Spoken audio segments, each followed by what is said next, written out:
Welcome to Real Estate Coaching Radio, starring award-winning real estate coaches and #1 international best-selling authors, Tim and Julie Harris. This is the #1 daily radio show for realtors looking for a no BS, authentic, real-time coaching experience.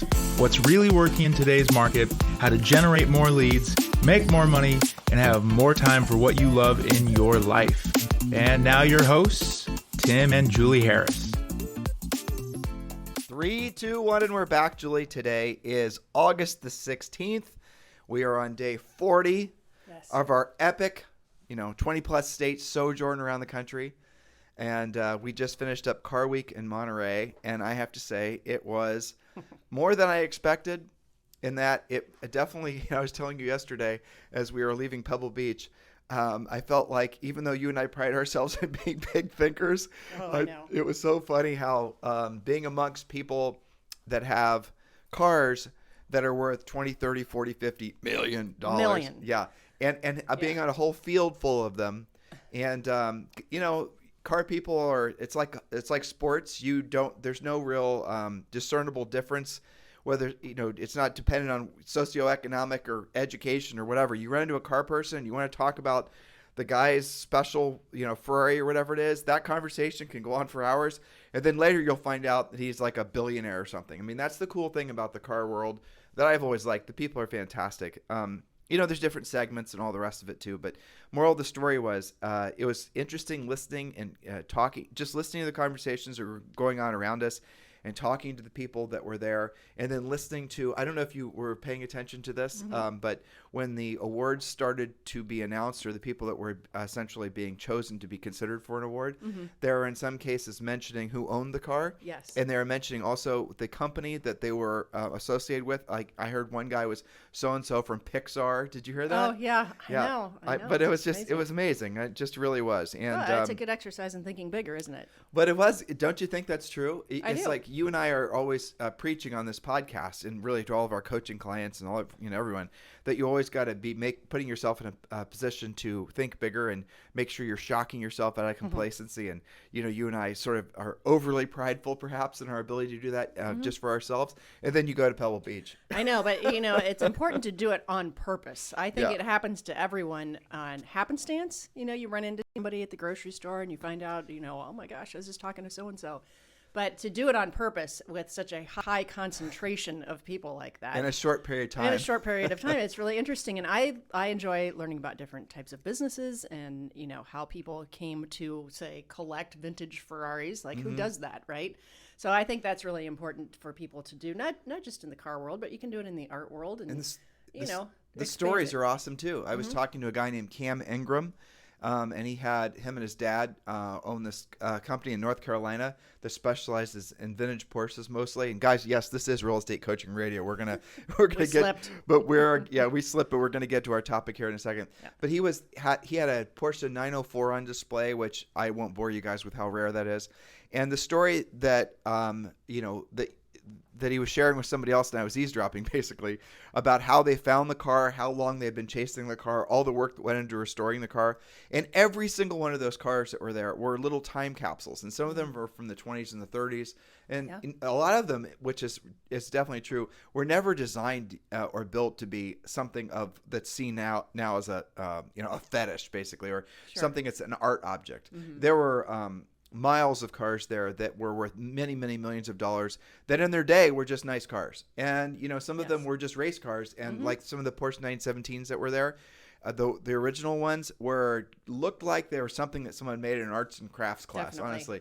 Honestly, the welds were kind of crappy. The fiberglass was just, sketch, the whole thing. And yet they were worth $15 to $20 million. Well, because they've become something different than they started out as. And now they have appreciation and, not just financially, but people appreciating them and, bringing it up to a totally different level. And I thought it was fun that, you and I were there for the car show, but Zoe created her pet show and sought out. Well, I think it's pretty interesting that something as super high end as the Pebble Beach concourse allows dogs and parrots. And there was a guy with a parrot that Zoe adored. Such a cute parrot, too. It was great. And this parrot actually meows like a kitty. I thought I was imagining something, and I was like, where's that noise coming from? And it was just a parrot that meow, meow, So funny. and it's because this parrot watches Animal Planet. So he was pretty interesting. And the parrot's owner actually was one of the, I think he was one of the Ferrari judges. Yeah, he was. So, for Zoe, that's her entryway to getting to know people. We all have, these different conversations, but I thought that was pretty fun too. Yeah, it was. The whole thing, this whole experience with you and Zoe, obviously, and all the people we've come in direct contact with and indirect contact with as they've been suggesting to us that we go here, experience this, do the other thing. It's just been really a wonderful experience. If you guys ever have an opportunity to even take a slice of this big sojourn we've been on and driving around the country, it really does open your mind up to the reality that we are really one big, great country, despite the fact that, if you pay too much attention to the news or listen to pundits, it's, people want you to believe that we're some sort of divided nation. I have to tell you, I do not feel like that, even after being in the hearts of San Francisco and, Portland, Oregon, and all these other places where you would have heard on the news that there's some sort of, riotous cesspool. It's not the case at all. There were beautiful, wonderful places.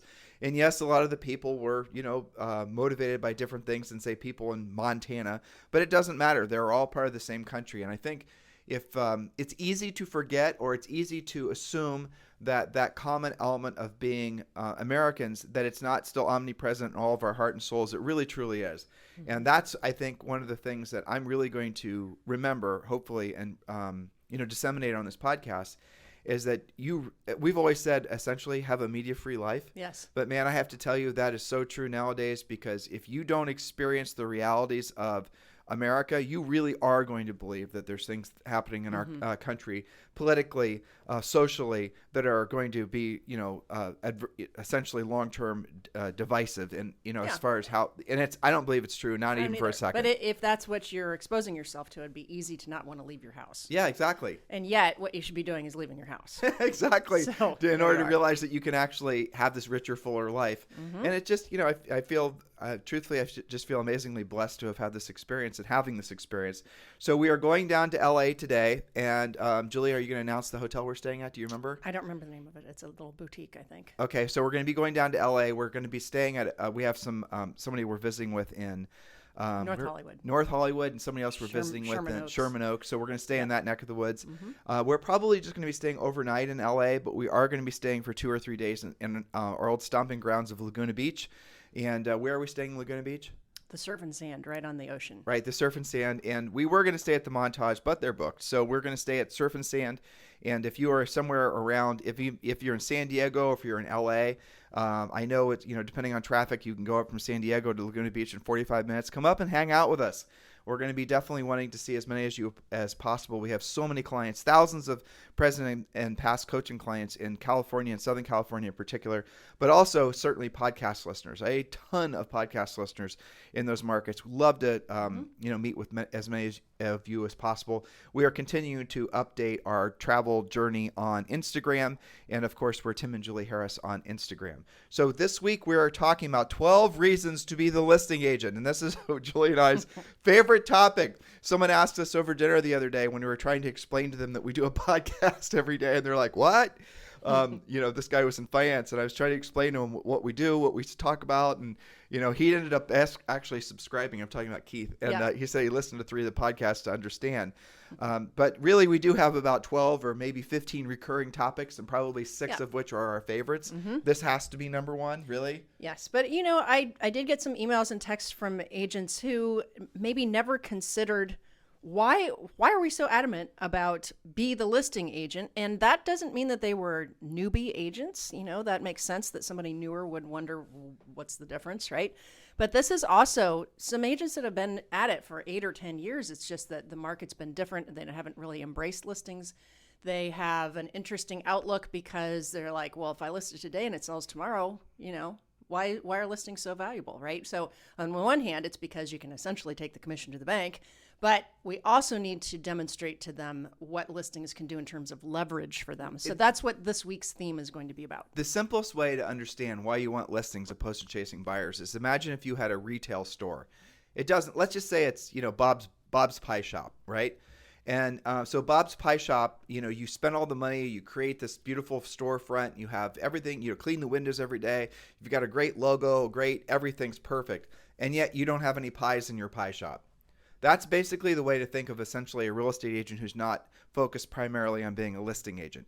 You might spend, and some of you are essentially being seduced to spend all kinds of money on branding and buying leads and building your teams and all these other things that people are telling you you should be doing as your primary focus in real estate. That's absolutely not true. There are places for those things in your business, but you have to have your foundation down. For example, back to Bob's Pie Shop.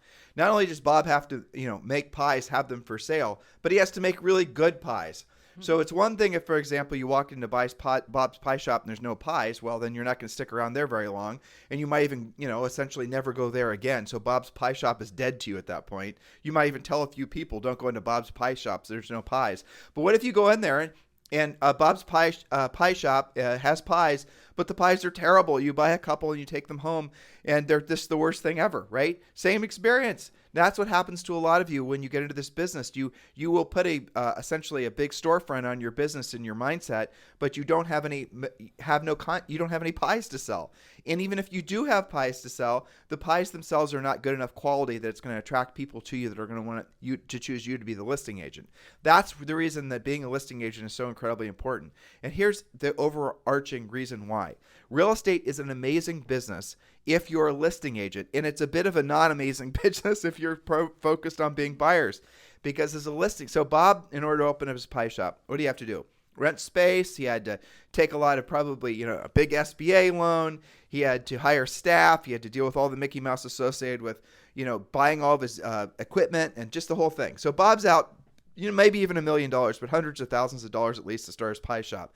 And then how much margin does he make every time he sells a pie? Bob probably has to sell 300-400 pies a month before he even covers his overhead, right? Because his margin is probably like, 5% or 10% on every, he sells a pie for $10 and he makes $1. He keeps $1, $1.50. Margins in businesses are tiny.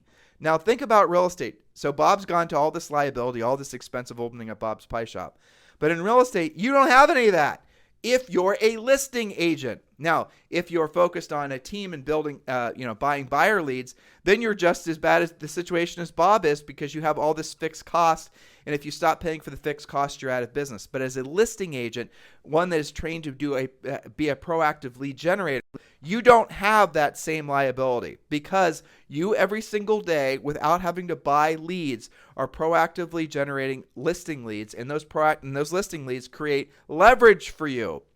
Leverage in the sense that when you have a listing, so Bob had a lot of expense associated with, running the pie shop, right? Right. Well, as a listing agent, you can have $1 million, $10 million, $20 million, $100 million in inventory. In other words, other people's houses for sale that you don't have to pay a nickel for. Bob has recurring expenses just to keep his pie shop open. And when everything sells, you're making a percent on it.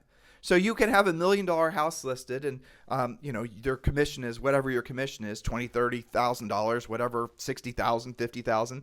But your recurring cost to carrying that listing is virtually nothing. When you put it on a website, you make a nice brochure for it, right? You answer questions, versus Bob's business, who has that constant money drain of having to maintain the business. Now, here's the thing also, carry this into your heart and soul, because if you get this, it'll forever change your mindset about real estate. You can run an incredibly profitable, successful listings-based business and have profit margins of 75, 90% if you do it the way Julie and I prescribe. If you're prominently a listing agent, you can essentially build your listing inventory up to what we call your real estate magic number. And once you have your real estate magic number, which is the number of listings you need at all times to meet or exceed your financial, everything, you then have to maintain that number of listings, and you will have consistent income, consistent savings. You'll have consistent, quality of life. Everything that you want is on the other side of being a listing agent, versus having to be someone who's building their business predicated on bought business. The branding sort of plague that's taken over the industry right now, and it manifests itself in many different ways. It does have a space. It does have a use. Branding and essentially creating a image around the business that you're running and that you're trying to present to the marketplace. That has tremendous value. There's no doubt. But you can't fake it, because remember, if someone walks into your pie shop and you have no inventory, or if someone walks in your pie shop and they don't like what you have to sell, you're out of business. So to start with, you have to start with the foundations of making a really great product first. And I've read a lot of dumb things online. Like someone said, a great product that's marketed poorly will fail, or a bad product that's marketed successfully will win. That's the dumb stuff that the branding people try to sell you. Because you can have people walk into your pie shop, but if your product sucks, they're not going to do business with you, or at the very least, they might do business with you once, but never again. What you have to start out with is the foundation of building a really great skills-based listing, listing skills-based business. And from that, you can scale to whatever direction you want to go. Does that make sense, Julie? It does. What I was thinking of as you were presenting that is I see it from the coaching end of things where, I'll have a call with somebody who has done some of those things. Maybe they come to us already having worked on the branding and the team and the buying leads and the this and the that. And let's say that it's first quarter and we're getting their taxes done.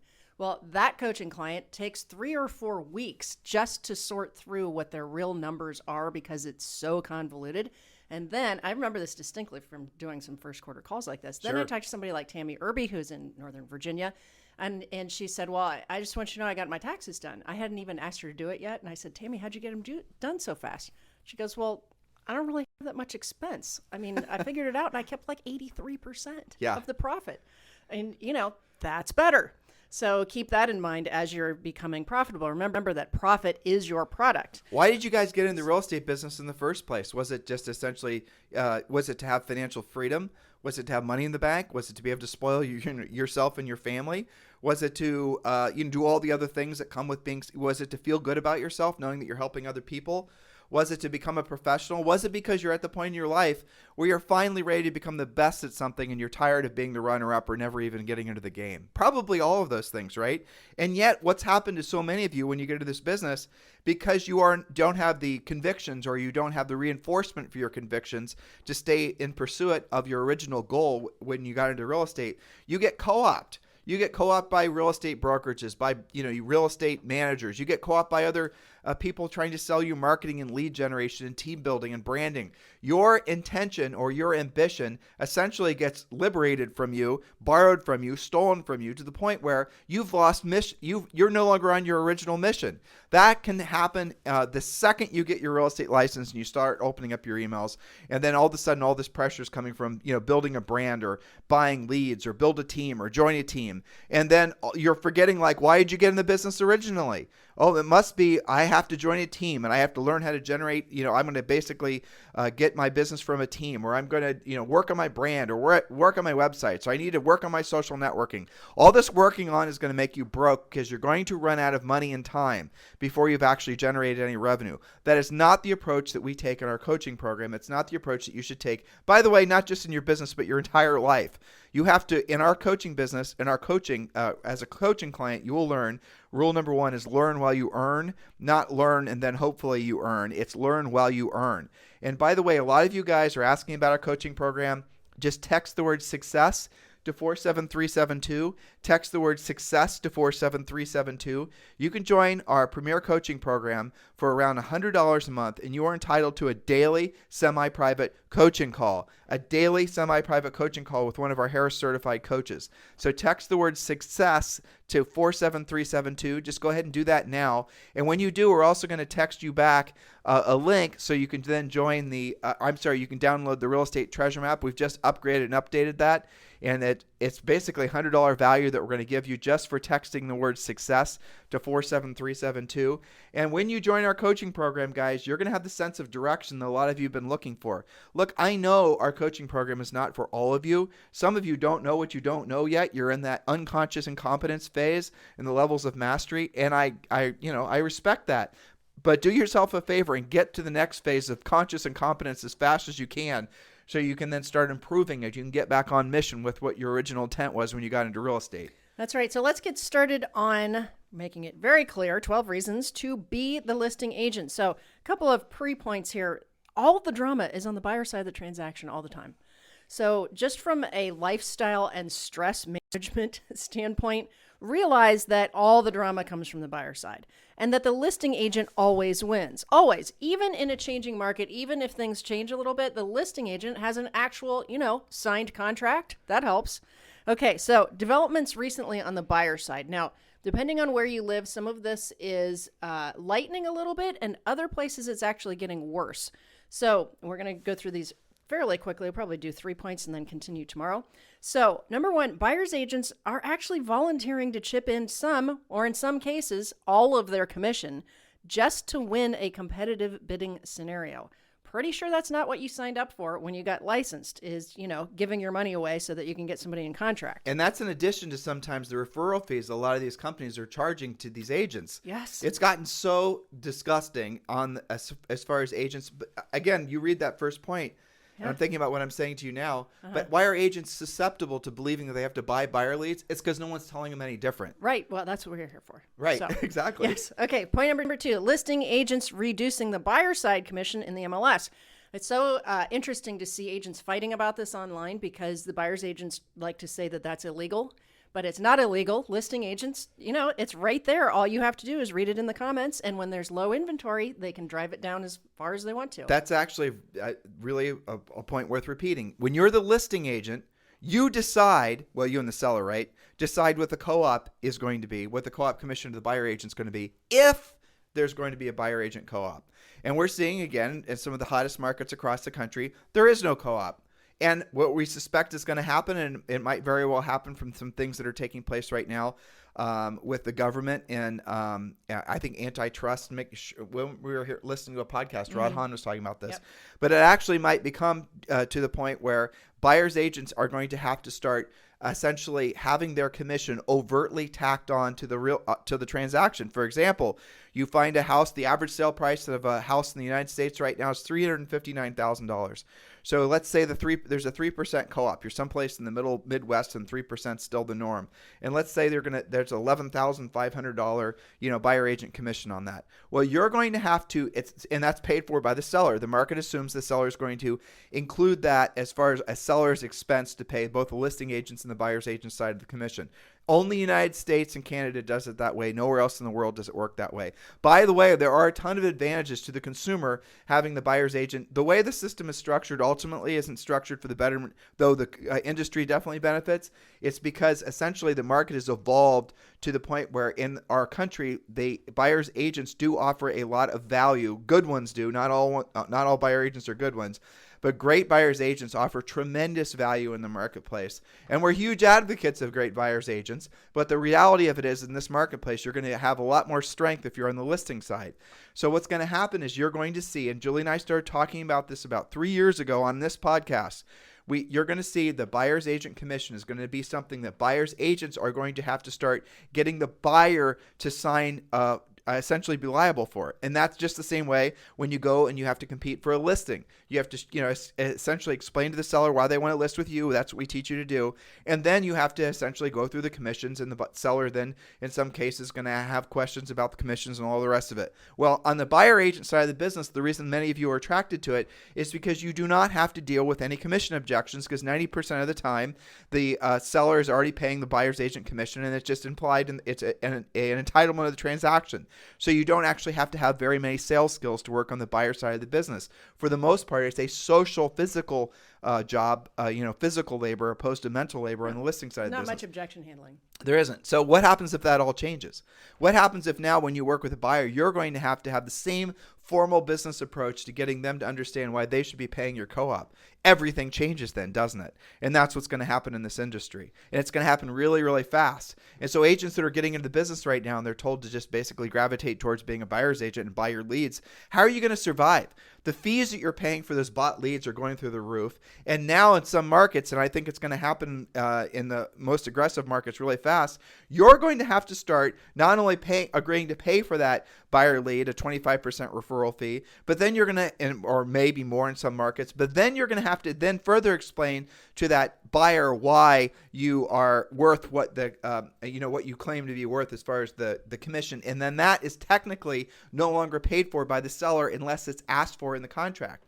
So you might go into contract on a house for $400,000 with your buyer, but the buyer's agent commission is not automatically included in the $400,000 sale on the seller as a seller expense. That's going to have to be something that gets tacked onto the top or is figured into the transaction. That's where this might actually go. That's your worst case scenario. It's already happening. There's already buyer's agents that are having to compete for the buyer, okay, and present exactly what you just said. What makes you different? What makes you worth your commission? And why should I pay your commission? This is already happening, and proof that Agents love to try and make this illegal. Proof that it's not. Point number 3, builders have been reducing buyer commissions for the past 6 months, sometimes to 0.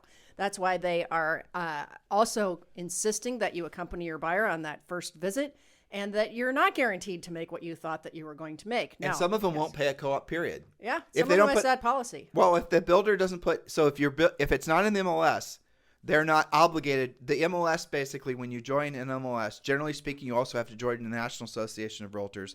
And part of that agreement is you're going to have to obviously agree to the policies and procedures with regards to commissions and co-ops, right? So if the builder's building houses not a member of the MLS, or even if they are a member of the MLS, but they didn't put the listing in the MLS, if it's a spec house, for example, you're not entitled to the commission. No. And I see a lot of agents that get to the closing and they look at the statement and they're like, where's my commission? They don't even know to ask. Yeah, right? you got to write it in. You always got to protect your commission, especially, frankly, with builders in these really hot markets. Yes, and it's very inconsistent, too. Some of them do, some of them don't. Some of them it's sliding, some of them it's 0. So that's a symptom of this as well. And, it used to be that you could be a buyer's agent. You could be doing fine.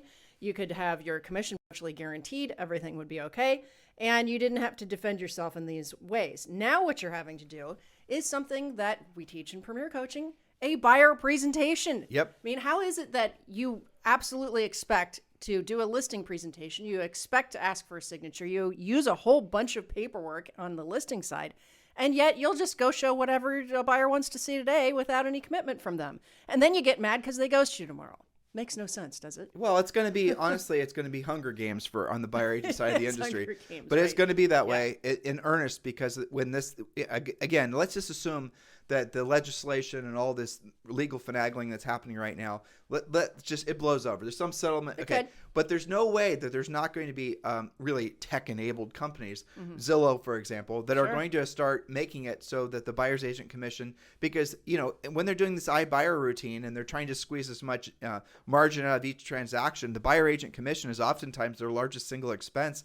And they're going to definitely want to figure out how to make that go away by, I would assume, keeping as many of those transactions in-house to their own, real estate agents that they have as part of the real estate, brokerage called Zillow. But the other thing is they're going to charge bigger and bigger referral fees, or they're just going to simply not co-op as much. And they have publicly stated this. This is not Tim and Julie speculating. There's lots of articles, lots of reports where all of the iBuyer companies have said that this is something that we're seeing as our major expense. We saw them testing it, right? Yeah, we exactly. saw, what was it?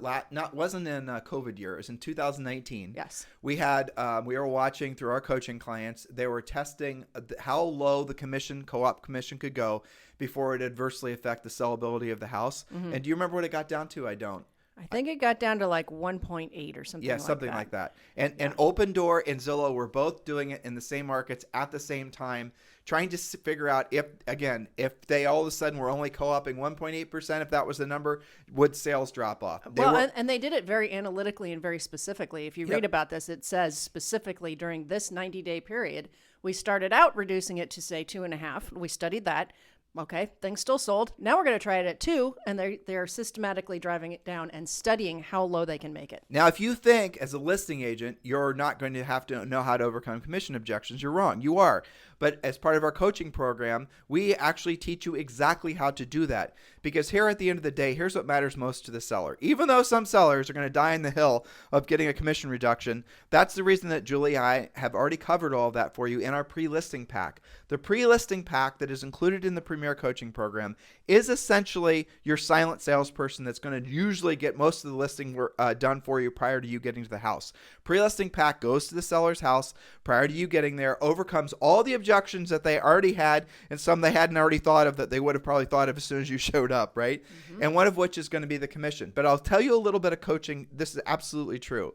Even though some sellers will claim the most important thing to them is the lowest commission. That's not true. It's never true. The most important thing to every single seller in the face of planet Earth is the highest net, right? So if you can show them, which we show you how to do in our pre-listing pack and our listing presentation, show them that your commission, and it's essentially, Mr. Seller, let me ask you a question. What matters more? The commission I charge or the size of the check I hand you at closing? Or obviously the size of the check that they get once they close.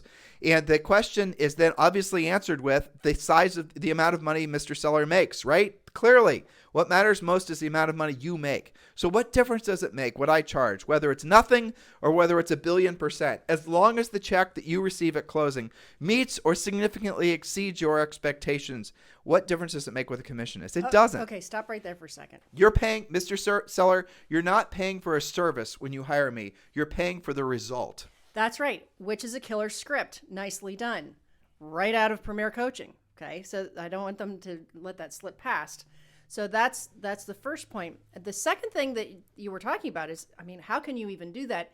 Agents are also afraid to do seller net sheets, which right now is especially much easier because everybody has equity.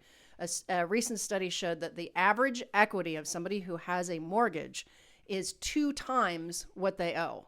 Okay, in other words, they have more than twice what they owe in money they could walk away with. So there's no reason to live in fear of doing a net sheet right now because sellers are walking away with a lot of money. Your point is, when you think, or the seller thinks, that they're going to argue about commission, they're focusing on the wrong number. They're focusing on the wrong math. You want them focused on what they're getting, not what they are spending with you. And if you're competing, as many of you are, against agents who have low or no skills, whose only way of winning listings is telling the seller the house is worth more than it's worth, and they're going to list it for less commission, that is, frankly, one of the easiest objections to overcome. And if you're competing with an agent like that, they are competing out of fear and lack of skill and probably really crappy results. Mm-hmm. And again, part of our Premier Coaching is we show you how to overcome all of that. So even if you're competing against somebody like that, you will still win. But I'll give you guys a little secret as far as that goes too. That is not as prevalent as you think. Nope. And a lot of the older brokers, frankly, old school brokers, even some of the larger ones in the country, won't allow agents to reduce their commissions. But you guys, when you're trying to rationalize why you haven't learned yet to be listing agents, you rationalize that it's essentially the industry is all dominated by the commission cutters, and it's not. Definitely not. So these are all skills-based things. But I know I've been doing this for a long damn time. Julie, our best-selling authors. This is the #1 listened to daily podcast in the nation. We've had, I don't even know how many downloads, 15, maybe 20 million at this point. And we're listened to in over 60 different countries. I know that our message does not appeal to all of you because a vast majority of you, frankly, aren't ready to listen to what we have to say because you're still believing that you don't have to do the real work of real estate. You still think that you can shortcut it by buying business. You still want to be seduced by the people selling you the big shiny objects.